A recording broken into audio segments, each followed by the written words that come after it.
What do you guys think is the problem of the generation, and how can it be solved? What's the problem with the generation and how it can be solved? That's a that's a great question. Stop listening to bad rap music. Honestly, man, one of the reasons why I created NiteCap and the platform like me and Stalley discussed was because, guys, this is a serious question.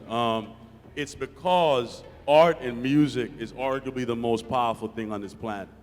Music, no, guys, listen, scientifically, listening to music is the only time when your body is literally hypnotized.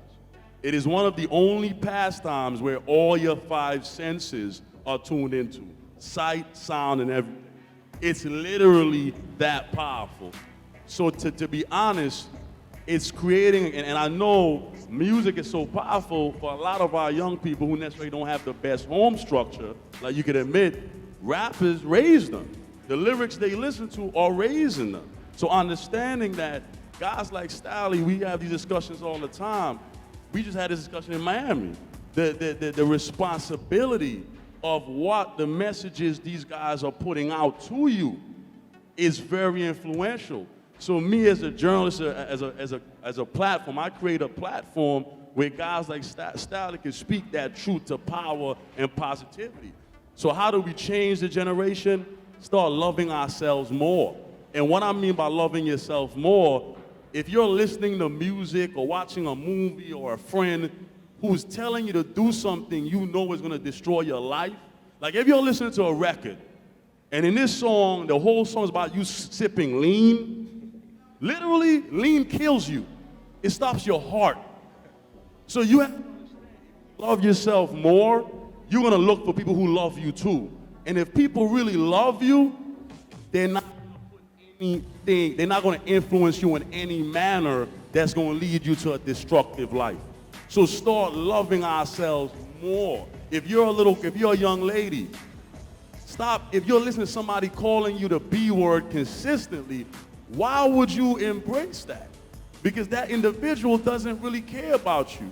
So it begins, how we change our generation is, you got to love you more. And loving you says, nah, that's bad for me. And if you love me, you wouldn't even tell me to do that. Yeah, and to add on to what Peter said, in all seriousness, like to answer the first part of your question is, I don't think anything is wrong with your generation at all. Like when I look out here, I see beautiful, strong individuals, and you guys are the most, and there's nothing that's different from your generation than my generation. You guys are more advanced, you know, you guys are smarter, you got more technology. It's just so much more advancement, but I think it all starts with you guys and believing in yourselves and not standing up for what's being fed to you. You know, one thing I can say is that there isn't a lot of individuals. There's not a lot of leaders, a lot of strong-minded individuals in this generation that's really going to step up and kind of lead and be an example and tell people that what's wrong and what's right. So I think that's where the start is, just within yourself and just believing and taking care of everybody in this room and everybody that, you know, and just give them some type of knowledge, you know, give them something positive, put some good into the world.